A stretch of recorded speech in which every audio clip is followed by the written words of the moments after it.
नमस्कार विद्यार्थी मित्रांनो, मी सुभाष पवार. आपल्या अनअकॅडमीच्या स्टुडिओमध्ये आज येत आहेत की डी.वाय.एस.पी. बापूराव दडस. सध्याच्या परिस्थितीमध्ये मुलांनी अभ्यास कसा करावा, स्वतःला मेंटली स्टेबल कसं ठेवावं, या सगळ्या गोष्टींवरती सर आपल्याला मार्गदर्शन करणार आहेत. सर सध्या परभणी येथे डी.वाय.एस.पी. म्हणून काम करत आहेत. सरांनी त्यांच्या बिझी शेड्यूल मधून आपल्यासाठी वेळ काढला. त्याच्याबद्दल सरांचे खूप खूप आभार मानूयात. सर, तुमचं आमच्या स्टुडिओमध्ये स्वागत आहे.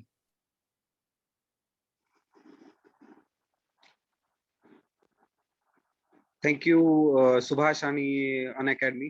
आणि सर्वप्रथम सर्व विद्यार्थी मित्रांना मी आजच्या या अनअकॅडमीच्या कार्यक्रमाच्या माध्यमातून एक आवाहन करू इच्छितो की सध्या कोरोनाचा पिरियड चालू आहे आणि आपल्याला माहीतच आहे की भारतामध्ये more than 3 lakh cases per day अशा पद्धतीचं कोरोना संक्रमण चालू आहे. सो सर्व विद्यार्थ्यांना माझी कळकळीची विनंती आहे की आपण सर्वांनी शक्यतो घरातच राहून अभ्यास करा. आणि मी तुम्हाला हे सांगू इच्छितो की या वर्षीचे रिझल्ट येतील, सिव्हिल सर्व्हिसेसचे रिझल्ट 2-3 महिन्यानंतर येतील. आणि ती पहिली बॅच असेल ज्यांनी मला असं वाटतंय की ऑनलाईन अभ्यास करून किंवा घरी बसून अभ्यास करून आय-ए-एस होणारे सुद्धा यावर्षी तुम्हाला दिसणार आहे. सो असं काही नाहीये की कुठं क्लासला जाऊन किंवा कुठं कुठल्या तरी एखाद्या सिटीमध्ये जाऊनच अभ्यास करण्याची गरज आहे. Stay safe in your home and study well. Definitely you'll get your goals. आणि त्या दृष्टीनं आपण घरीच राहा. आपल्या कुटुंबाची आणि परत्वे समाजाची आणि देशाची जी परिस्थिती आहे ती सांभाळण्यासाठी हातभार लावा. ओके. सर, मी तुम्हाला सगळ्यात पहिला प्रश्न विचारेल की सध्या की लोकांच्या विनाकारण घरातनं बाहेर पडण्यामुळे प्रशासनावरचा ताण कसा वाढतोय? त्याच्याबद्दल आपल्या विद्यार्थ्यांना काय सांगाल की त्यांनी अभ्यास कुठे करावा बाबा? कुठला हट्ट केला पाहिजे का की मला लायब्ररीतच बसायचंय किंवा हे करायचंय? पहिली गोष्ट सुभाष अशी आहे की हे दिवस हट्ट करण्याचे नाहीयेत. सध्याचे दिवस हे आपलं स्वतःचं जे फ्युचर आहे ते बनवण्याचे आहेत. आणि मला असं वाटतं की हे दिवस हे यंगस्टरसाठी एक चॅलेंज पण आहेत आणि अपॉर्च्युनिटी पण आहेत. चॅलेंज असं आहे की त्यांना मेंटली थोडंसं काम करावं लागणार आहे अशा सिच्युएशनमध्ये घरी बसून अभ्यास करण्यासाठी. पण अपॉर्च्युनिटी अशी आहे की you'll got plenty of time that can be utilized for the productive work and which will translate into your success. So मला असं वाटतं की हा जो तुम्हाला खूप मोठा असा टाइम मिळालेला आहे, दिवसातून बऱ्यापैकी तास तुम्हाला मिळतायत घरीच बसून अभ्यास करण्यासाठी. तर मला असं वाटतं की जे काही ऑनलाईन प्लॅटफॉर्म थ्रू जे काही नॉलेज मिळत आहे ते आणि आपल्या जवळ असणारी सिलेबसशी रिलेटेड असणारी जी बुक्स आहेत, तर त्याचा वापर करून आपण जास्तीत जास्त अभ्यास करावा आणि परीक्षेला सामोरं जावं. सर, मुलांचा एक संभ्रम तयार झालेला आहे आता, की आता सध्याच्या कंडिशनमध्ये साधारणपणे प्रिलियम कधी होईल हे माहिती नाही. मग आता आम्ही लोकांनी सिलेबस कॉपी करून मेन्सचा अभ्यास करावा की प्रिलियमची तयारी करावी? सध्याच्या कंडिशनला मी सरळ प्रेफर करायला सांगेन की तुम्ही सर्वांनी मेन्सचा अभ्यास सुरू करा. ओके. जस्ट एमपीएससी प्रिलिम्स झालेले आहे आणि कंबाईन्सची प्रिलिम पुढे ढकलण्यात आलेली आहे. Yes. So don't think about the prelims. Just start with the main syllabus. आणि याच्यामध्ये जे मेन्सचे जे काही पुस्तक आहेत ते सर्व वाचून काढा. या 2 महिन्याच्या लॉकडाऊनच्या पिरियडमध्ये may be I can't say whether this lockdown will be extended or not, but there are chances. So 1-1.5 महिन्यासाठी तरी तुम्ही प्रिपेअर राहा आणि त्या 1-1.5 महिन्यामध्ये मेन्सचे जे कोर सब्जेक्ट आहेत ते कोर सब्जेक्ट कंप्लीट करण्याचा प्रयत्न करा, असं मी विद्यार्थ्यांना सजेस्ट करेन. सर, आता मला एक प्रॅक्टिकली प्रश्न, कारण मला तुमचा प्रिलियमचा स्कोर माहिती आहे, म्हणजे तुमचा एकाच प्रिलियमचा लास्ट टाइम तुम्ही सिलेक्शन झाल्याच्या नंतरची प्रिलियम म्हणजे रिझल्टच्या आधी दिली होती, 314 स्कोर समथिंग होता. एक प्रॅक्टिकली एका नॉर्मल विद्यार्थ्याला एक्झाम प्रिलियम तरी क्रॅक करायला आणि मेन्स किती वर्षाचा अभ्यास पाहिजे, म्हणजे की बाबा खरंच 2 आणि 3 महिन्यात होतो का? काही मुलं असं करतात की ऍड पडली म्हणून अभ्यासाला लागतात, की घरच्यांनी सांगितलं वगैरे वगैरे. पण एक प्रॅक्टिकली म्हणजे कसं होईल, मुलांचं एक प्रॅक्टिकल अप्रोच डेव्हलप होईल, की नाही हायपोथेटिकल असं आहे तसं आहे. तर तुम्ही त्यांना काय सजेस्ट कराल, की बाबा तुम्ही मिनिमम एवढा वेळ अभ्यास करा प्रिलियमच्या आधी? पहिली गोष्ट अशी आहे की प्रत्येक सिलेबसचं बुक हे ऍटलिस्ट मला असं वाटतं की 7 ते 8 वेळा जोपर्यंत तुमच्या वाचनातून जात नाही, तोपर्यंत त्याच्यामधले जे इम्पॉर्टंट फॅक्ट्स आहेत, ते तुम्ही कलेक्ट होत नाहीत. म्हणजे मोस्ट फॅक्ट तुम्हाला कलेक्ट होत नाहीत. ओके. सो 7 ते 8 वेळा ज्यावेळी तुम्ही एक पुस्तक ज्यावेळेस तुमचं वाचून होईल आणि अशी जर सर्व एम-पी-एस-सीच्या सिलेबसची पुस्तकं आहेत, ती वाचण्याचा जर विचार केला, तर मला असं वाटतं की हे 2 आणि 3 महिन्यात होणारा अजिबात नाहीये आणि स्पर्धा परीक्षा हे काही अ, असं काही बबल गम नाहीये, की जे काही थोड्या वेळामध्ये तयार होतं आणि लगेच ते मोठं होतं आणि फुटून जातं. अशा पद्धतीचं ते क्षेत्र नाहीये. इथं तुमचं पेशन्स, इथं तुमचं कॉन्फिडन्स, इथं तुमचा ॲटिट्यूड चेक केला जातो. आणि आणि ह्या फेजमध्ये तर तुमचा पेशन्स आणि तुमचा ॲटिट्यूड खूप चेक केला जात आहे. आणि मला असं वाटतं, की जे विद्यार्थी आहेत, जे 2-3 महिने वगैरे अ, डोळ्यासमोर ठेवून अभ्यास करतात. सो अशा विद्यार्थ्यांचं जे आहे एक्झाम मधील जे सक्सेस रेशिओ असतो, तो खूप कमी असतो. बट जे कन्सिस्टंटली गेल्या काही वर्षापासून 1-2 वर्षापासून कमीत कमी 1 वर्ष तरी अभ्यास करावाच लागतो. ज्यावेळी तुम्ही प्रिलिम्स प्रिलिम्स पास होण्यासाठी तुम्ही कुठेतरी प्रिपेअर असता, असं मला वाटतं. बट हे 2 महिने आणि 4 महिने असं नाहीये. आणि असं जर कोण 2 आणि 4 महिन्यात जर होत असेल, तर तो एक निव्वळ योगायोग असेल. Maybe because of some extraordinary skills in CSAT or some luck factor असं काहीतरी असू शकेल, जे हार्डली एखाद्या रेअरेस्ट ऑफ द रेअर विद्यार्थ्याच्या बाबतीत घडू शकतं.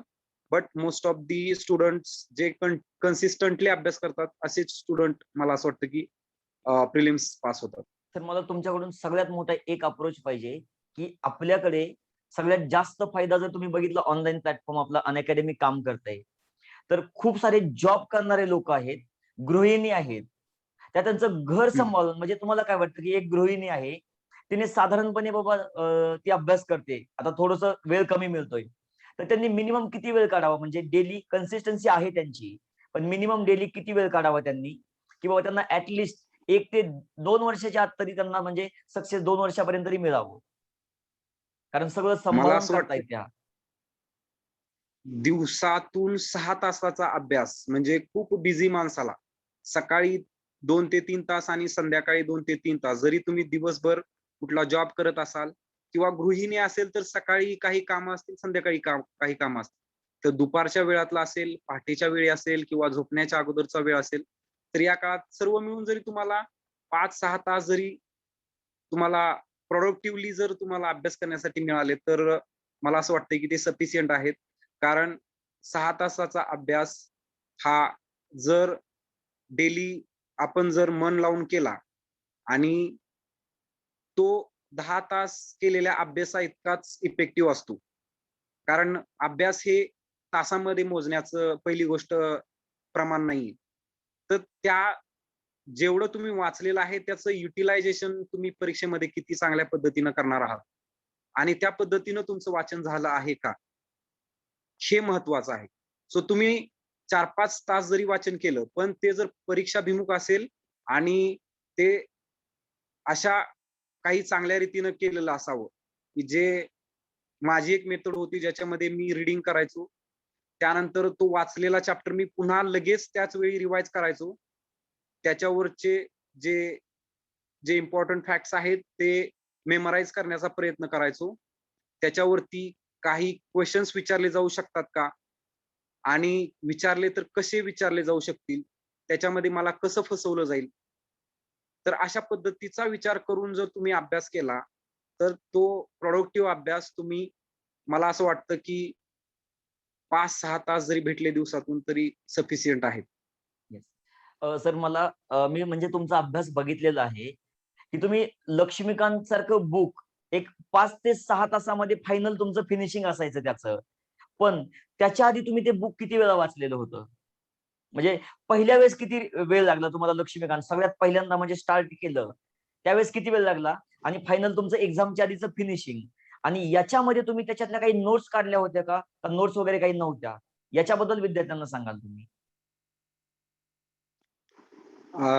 लक्ष्मीकांत हे पॉलिटीसाठीचं बायबल आहे आणि अ, खरं सांगायचं म्हटलं तर 10 ते 15 वेळा तरी मी ते लक्ष्मीकांत पुस्तक 100% वाचलेलं असेल आणि पहिल्यांदा वाचलं आणि जे मी 15व्या वेळी वाचलं असेल, त्याच्यामध्ये जो जो इंटरव्हल आहे किंवा जो मला पहिल्या रीडिंगच्या वेळी लागलेला टाईम आणि लास्ट रीडिंगच्या वेळी लागलेला टाईम किंवा आपण असं समजू की एक्झामच्या अगोदरच्या दिवशी जे मी रिवाईज केलं होतं.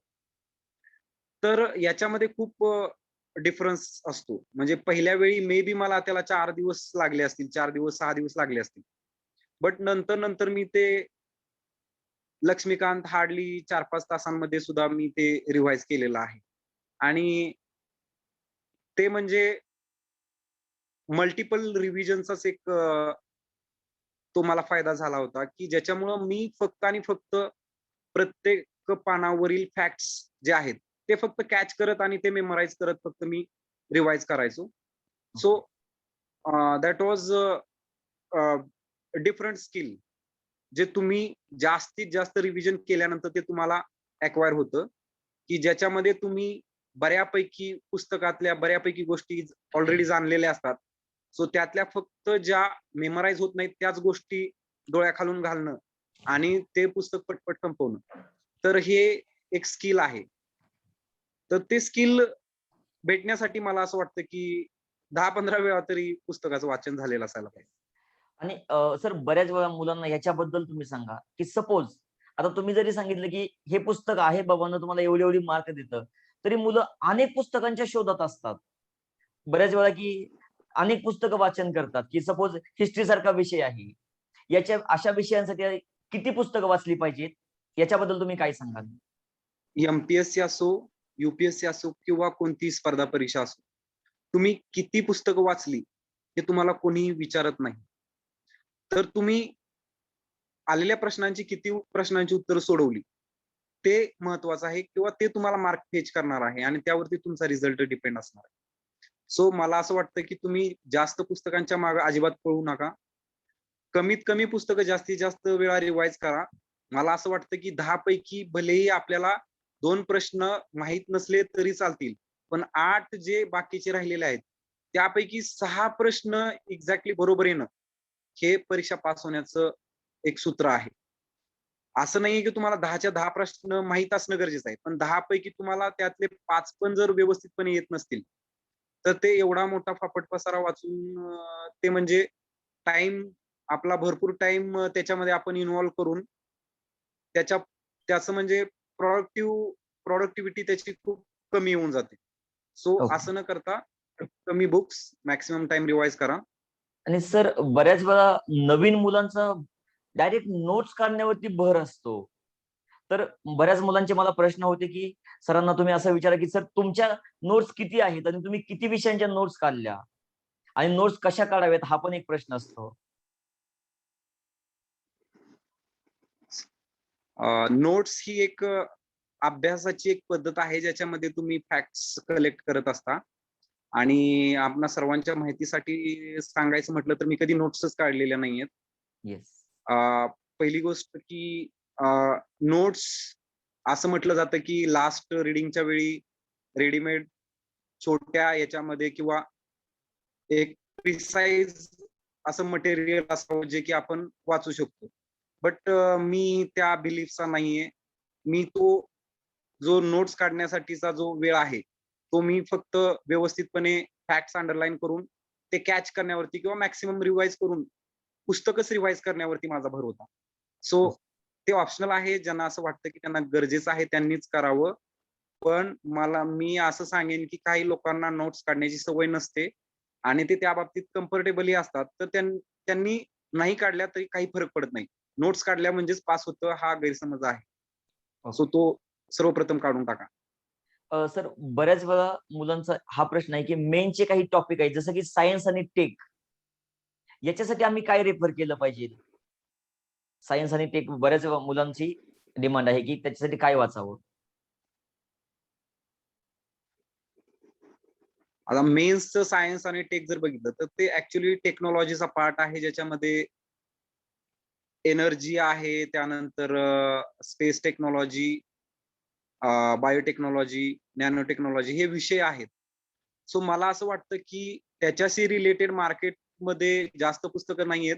पण मी कोळंबे सरांचं जे सायन्स आणि टेकचं बुक आहे त्याच्यामधून जो पहिला पार्ट आहे ज्याच्यामध्ये टेक्नॉलॉजी दिलेला आहे, ते एक बेसिक म्हणून ठेवलं होतं आणि त्याला धरून मी करंट अफेअर्स असेल किंवा जे सायन्सचे बाकीचे काही फॅक्ट्स मी त्याच्यावरती इंटरनेट किंवा इतर माध्यमातून कलेक्ट केले होते.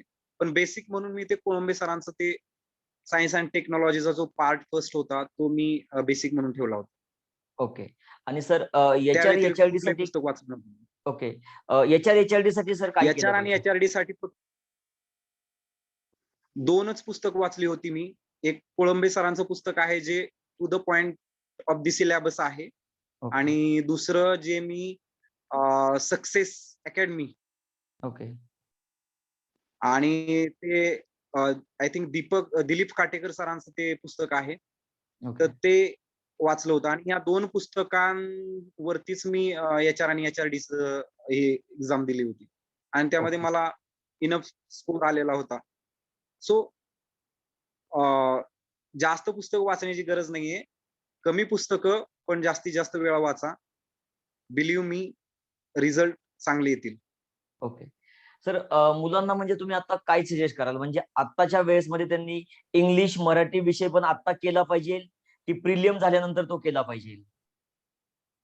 म्हणजे सध्याच्या परिस्थितीमध्ये कोर जी-एचचे विषय करून घ्यावेत, की लँग्वेज पण करून घ्यावं? नाही सध्याच्या कंडिशनमध्ये कोर जी-एसच विषय करून घ्या. पण जर एखाद्याचं बऱ्याच वेळा जर रिवाईज झाला असेल, तर एक वेळ मराठी, इंग्लिश बघायला हरकत नाही. पण सध्याच्या कंडिशनमध्ये तुम्ही कोर जी-एस वरती फोकस करा. प्रिलिम्स नंतर तुमचं मराठी आणि इंग्लिशचं ग्रामर जे आहे ते तुम्ही दोन्हीला 4-4 दिवस जरी दिले तरी खूप व्यवस्थितपणे होऊन जातं. आणि त्यानंतर ते 2-3 वेळा रिवाईज केल्यानंतर तुम्हाला अपेक्षित मार्क्स पडू शकतात. सो मला असं वाटतं, की तुम्ही सध्याच्या कंडिशनला जी-एसच्या कोर सब्जेक्टवरती फोकस करावं. येस. आणि सर बऱ्याच मुलांचं असं आहे, की काही मुलांचा हं. एक कंबाईन आता जी राज्यसेवा दिली, त्याचा स्कोर हं, 180, 200 याच्या आसपास आहे. आणि मग त्यांना हं. शाश्वती नाही, की आता मेरिट किती लागेल. मग काही लोकांचं मत आहे, की आम्ही कंबाईनचा अभ्यास करावा, की राज्यसेवा मेनचा करावा. तर अशा लोकांना सजेस्ट काय कराल? बॅलन्स कसा करता येईल त्यांना? कंबाईन करावं किंवा राज्यसेवा करावं, हं. हा मला असं वाटतं, की हा प्रश्नच असू नये. ॲट फर्स्ट की तुम्हाला काय करायचंय, तुम्हाला काय व्हायचंय हे महत्वाचं आहे. ओके. आणि मला असं वाटतं, की प्रत्येकाला राज्यसेवेतून कुठली ना कुठली तरी पोस्ट घ्यायची असते. ओके. कुणीही एस-टी-आय-एस असिस्टंट आणि पी-एस-आय यासाठी स्पर्धा परीक्षेमध्ये आलेले आहेत असे खूप कमी लोक असतात. सो तुम्ही राज्यसेवेवरती फोकस करा. राज्यसेवेचे मेन्स आणि प्रिलिम्सचा अभ्यास करा. आणि मला असं वाटतं, की ज्याचा राज्यसेवेचा व्यवस्थितपणे अभ्यास झालेला आहे, तो कंबाईनची कुठलीही एक्झाम आरामात क्लिअर करू शकतो. So okay. त्यावरती फोकस करा. फक्त तेच स्टुडंट ज्यांचं एमच पी-एस-आय आहे किंवा एमच एस-टी-आय असिस्टंट आहे आणि ते फक्त त्याच दृष्टीनं फोकस स्टडी करतात. सो त्यांनी फक्त कंबाईनचं करायला पाहिजे. बट बाकी सर्वांनी इरिस्पेक्टिव्ह ऑफ मला पोस्टच पाहिजे, त्यामुळे मग मी कंबाईनच करतो आणि मग मला बरेच दिवस झाले आणि मी मला आता कंबाईन करावं लागेल, राज्यसेवा निघत नाही. तरी पण मी तुम्हाला सांगेन, की तुम्ही राज्यसेवेचा अभ्यास करा. राज्यसेवेच्या अभ्यासावरती कंबाईनची एक्झाम निघते. सर आणखी एक, बऱ्याच वेळा मुलं अभ्यास करतात, 6 महिने होतात, 7 महिने होतात, पण सिलेबस कॉपी बघून करत नाहीत. याच्याबद्दल तुम्हाला मुलांना काय सल्ला करायचा, की सिलेबस कॉपी किती इम्पॉर्टंट ठेवते? म्हणजे सिलेबस कॉपी न बघता अभ्यास करणं म्हणजे ऍक्च्युली गोलंदाजाने टाकलेला बॉल न पाहताच बॅट फिरवण्यासारखा आहे. ओके. आणि मला असं वाटतं, की याच्यामध्ये बोल्ड होण्याचे चान्सेस जास्त असतात. सो आपल्याला सर्वप्रथम माहीत असलं पाहिजे, की ऍक्च्युअली आपल्याला सिलेबस म्हणजे आपल्याला जे ऑथेंटिकेट गव्हर्नमेंटनं किंवा एम-पी-एस-सीनं जे आपल्याला अभ्यास करण्यासाठी जे सब्जेक्ट्स दिलेले आहेत किंवा जे कंटेंट दिलेलं आहे, ते आहे आणि त्यालाच अनुसरून प्रश्न विचारले जातात. सो पुस्तकं ही फक्त आपल्याला त्या दृष्टीनं नॉलेज फेच करणाऱ्या गोष्टी आहेत. कुठलीही पुस्तकं आयोगानं रिकमेंड केलेली नाहीयेत. येस. पुस्तकं ही माझ्यासारख्या, तुमच्यासारख्या क्लासेसवाल्यांनी किंवा टॉपर्स लोकांनी सजेस्ट केलेले आहेत.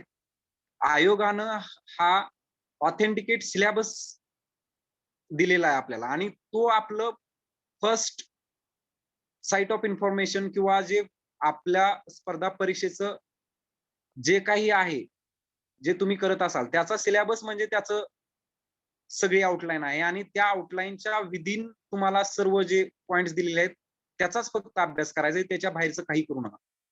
सो सर, सिलेबस घेऊनच अभ्यास करावा. जितकी सिलेबस तुम्ही कॉपी इम्पॉर्टंट आहे हे सांगितलंच, मीही विद्यार्थ्यांना सांगत असतो. त्याच्यानंतर आणखी सातत्य एक किती गोष्ट इम्पॉर्टंट आहे. बऱ्याच वेळा मुलं एक दिवस सलग 18 तास अभ्यास करतील, पुन्हा 10 दिवस करणार नाहीत. पण सातत्य असणं किती इम्पॉर्टंट आहे लाईफ मध्ये आणि पूर्ण अभ्यासामध्ये पण.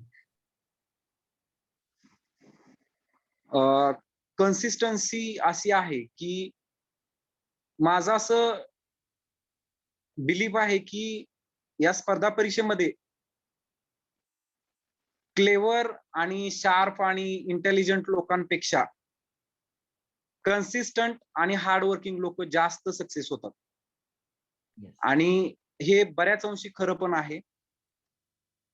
मला असं वाटतं, की जेवढी तुमची चांगली कन्सिस्टन्सी असेल, तेवढे जास्त तुमचे सिलेक्ट होण्याचे चान्सेस वाढतात.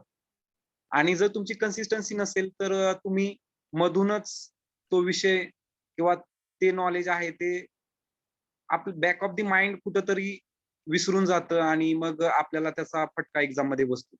सो मला असं वाटतं, की कन्सिस्टन्सी इज मस्ट आणि त्याच्यामध्ये मे बी तुम्हाला काही अनअव्हॉइडेबल सर्कमस्टान्सेसमुळे जर तुम्हाला काही ब्रेक वगैरे आला किंवा 2-3 दिवस अभ्यास करता आला नाही, दॅट इज फाईन. म्हणजे ते आपण समजू शकतो. बट मला असं वाटतं, की जे रेग्युलर स्टडी करणारे विद्यार्थी आहेत, त्यांनी कन्सिस्टन्सीला कधीच हे करायचं नाही. भलेही तुम्हाला 10 तास बसल्यानंतर 5 तास अभ्यास झाला तरीही चालेल, बट तो कन्सिस्टंटली करा. जेणेकरून तुम्ही आणि तुमचा जो अभ्यास आहे त्याची जी एक सायकल आहे, ती तुटली नाही पाहिजे. कारण जर ती चेन ब्रेक झाली, तर मग तुम्ही पुन्हा त्या चेनमध्ये पुन्हा रिटर्न होण्यासाठी तुम्हाला खूप वेळ लागतो आणि तोपर्यंत बरेच दिवस निघून गेलेले असतात. सो कन्सिस्टंटली अभ्यास करा. हेच सांगणं राहील माझं. सर, तुम्ही खूप छान इन्फॉर्मेशन दिली, खूप गरजेची इन्फॉर्मेशन दिली. मुलांना, विद्यार्थ्यांना आणि संपूर्ण महाराष्ट्रातल्या जनतेला, देशातल्या जनतेला तुम्ही जाताना एक सल्ला काय द्याल, की सध्याच्या परिस्थितीमध्ये स्वतःला स्टेबल कसं ठेवावं त्यांनी? हं. सध्याची कंडिशन अशी आहे, की इव्हन आमचं म्हणजे मी सध्या रोडवरती उभं राहून जे शासनाचं जे लॉकडाऊन आहे, त्याचं एन्फोर्समेंट करतोय आणि मला माहिती आहे, की माझे स्वतःचे सहकारी कर्मचारी जवळ-जवळ 15 लोक कोरोना पॉझिटिव्ह आलेले आहेत आणि त्यामुळं आमची जी पोलीस फ्रॅटर्निटी आहे, त्याच्यामध्ये भीतीचं वातावरण आहे आणि त्यांचे फॅमिली असतील आणि इव्हन जे काही बाकी सरकारी एजन्सीज असतील, तर ते सगळीकडं खूप असा स्ट्रेस आलेला आहे. आणि याच्यामध्ये असं होतंय की आपण बऱ्याच वेळा जास्त विचार करणं किंवा किंवा हायली आपल्या हेल्थशी रिलेटेड हायली कॉन्शियस होणं किंवा चिडचिडेपणा जाणवणं, एकटेपणा जाणवणं, कारण बऱ्याच वेळा आपल्या मित्रांशी आपली गाठ होत नाही. तर अशा पद्धतीच्या घटना घडत आहेत. त्यातून नैराश्य येणं, अभ्यास न होणं किंवा मन न लागणं, एकाग्रता नसणे यासारखे प्रकारही घडत आहेत. पण मला असं वाटतं, की हीच एक टेस्ट आहे, की तुम्हाला एक तुम्ही असं एक पॉझिटिव्हली घेऊन चाला, की तुम्हाला एक टेस्ट आहे आणि तुम्हाला या चॅलेंजला फेस करायचं आहे. आणि त्या दृष्टीनं आम्ही सुद्धा रस्त्यावरती तेच फेस करतोय. जरी आमचे सहकारी कर्मचारी कुणी पॉझिटिव्ह आलं किंवा कुणाला काही झालं, तरी आम्ही कन्सिस्टंटली त्यांना पाठिंबा देतोय. मी बाकी सर्व जनतेलाही हेच सांगेन, की तुम्ही एकमेकांना मेंटली सपोर्ट करत राहा. एकमेकाला ग्रीटिंग्स देत चला आणि जे काय आहेत तुमचे चांगल्या गोष्टी आहेत त्या शेअर करत चला. जेणेकरून अ, लोकांच्या डोक्यावर जो स्ट्रेस आहे तो कमी होईल आणि त्याचबरोबर आपले मित्रमंडळी असतील, आपले आप्तेष्ट असतील यांच्याशी फोन करा, बोला, संवाद साधा. त्यानंतर ज्यावेळी तुम्ही इंटरनेटवरती वगैरे जाता, त्यावेळी थोडंसं काही कॉमेडी वगैरे सीरीज, थोडं एंटरटेनमेंट हे बघा. त्याच्यातून तुम्ही स्वतःचं मेंटल हेल्थ व्यवस्थितपणे सांभाळू शकता. प्लस तुमचं व्यवस्थितपणे व्यायामावरती किंवा तुमचं जे डाएट आहे त्याच्यावरती फोकस करा. इम्युनिटी वाढवा. म्हणजे ह्या बऱ्याच गोष्टी आहेत ज्याच्यामध्ये आपण बऱ्यापैकी इम्प्रूव्ह करू शकतो. म्हणजे आपण पूर्वी जसे होतो लॉकडाऊनच्या त्याच्यापेक्षा एक बेटर पर्सन किंवा एक सिव्हिलाइज्ड पर्सन म्हणून आपण याच्यातून बाहेर आल्यानंतर असू शकतो. जर आपण व्यवस्थितपणे जो वाईट काळ चालू आहे आपल्या समोर, त्याचा जर आपण सदुपयोग केला तर नक्कीच आपण एक चांगले सुजाण नागरिक म्हणून बाहेर पडू. पण सध्याच्या कंडिशनला कुणीही रस्त्यावरती बाहेर पडू नका. ही माझी सर्व नागरिकांना विनंती राहील. सर, तुम्ही तुमच्या एवढ्या बिझी शेड्यूल मधून वेळ काढला, एवढा स्ट्रेस असताना तुम्ही वेळ काढला, मुलांना चांगल्या प्रकारे मार्गदर्शन केलं, संपूर्ण महाराष्ट्राला चांगला संदेश दिलाय. याच्याबद्दल तुमचं माझ्यातर्फे आणि अनअकॅडमीच्या टीमतर्फे तसंच आपल्या सगळ्याच विद्यार्थ्यांच्या तर्फे आम्ही खूप खूप आभार मानतो. खूप खूप धन्यवाद सर. थँक यू सुभाष आणि अनअकॅडमी थँक्यू. आणि आणि इतर सर्व. येस. धन्यवाद.